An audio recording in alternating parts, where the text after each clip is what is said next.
సభకు నమస్కారం.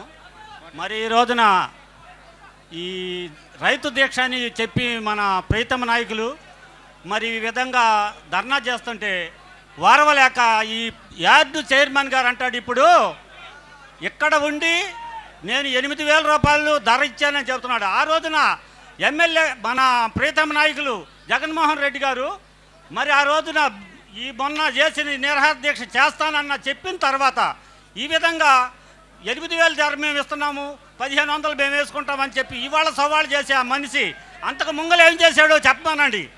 ఇవాళ రోజున మన గ్రామాల్లో ఇసుక మాఫియా చేస్తున్నారు, చెరువులు తవ్వుతున్నారు. మా ఒక్క ఆలూరులోనే 50,000 ట్రక్కులు తోలేరు. ఆ 50,000 ట్రక్కులు పెట్టుకుంటే ఆ డబ్బు పట్టుకుంటే పంచాయతీలు చక్కగా బాగు చేయించుకోవచ్చు. నేను కూడా ఒక సర్పంచ్గా నేను చేశా.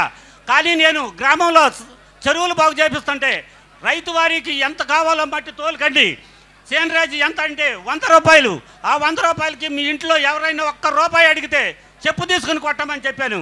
మరి ఈ విధంగా లేకుండా ఒక ట్రక్కు 600 రూపాయలకు అమ్ముతున్నారు. 300 రూపాయలు ట్రాక్టర్కి మరి సేనరాజు దీనికి చేసిన తర్వాత 300 రూపాయలు ఏమైపోతున్నాయి? ఖజానా వెళ్ళేది మా పొన్నూరు ఎమ్మెల్యే నరేంద్ర కుమార్ కానీ మేము సభాముఖంగా చెబుతున్నా. మరి ఆ విధంగా చేసే మనిషి ఇవాళ ఈ రోజు వరకు మా గ్రామాల్లో కానీ ఏ అభివృద్ధి చేయాల. సవిటి కాలువలు తీపిచ్చాడు, గొయ్యిలోతు మనిషిలోతు తీసిపిచ్చి మళ్ళీ పూడిపించాడు. ఎందుకు చేపిస్తున్నాడు? ఆ విధంగా చేసుకుంటూ రైతులను అంటున్నాడు. ఆ రైతుల వరకు ఎన్నో అభివృద్ధి కార్యక్రమాలు వరకు పైకి చెబుతున్నాడు.